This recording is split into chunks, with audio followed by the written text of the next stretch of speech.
मुंबई में एक बार फिर बारिश ने आम जिंदगी को मफलूज करके रख दिया है। मुंबई के बाज़ इलाकों में कहीं ऑरेंज तो कहीं रेड अलर्ट जारी कर दिया गया है। ट्रेन खिदमात मुतासर हुई हैं। सबवेज पानी में डूबे हुए देखे गए। सड़कें तालाब और झील का मंजर पेश कर रही हैं।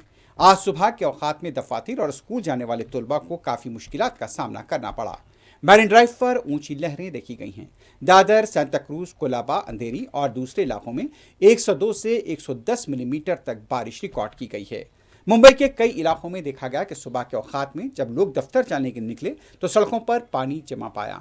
कई ऐसे इलाके हैं जहां पर अभी भी पानी की निकासी नहीं हो पाई है और जगह जगह से ये खबरें मिल रही हैं कि पानी की निकासी ना होने की वजह से ट्रैफिक का निज़ाम भी दरहम बरहम होकर रह गया है।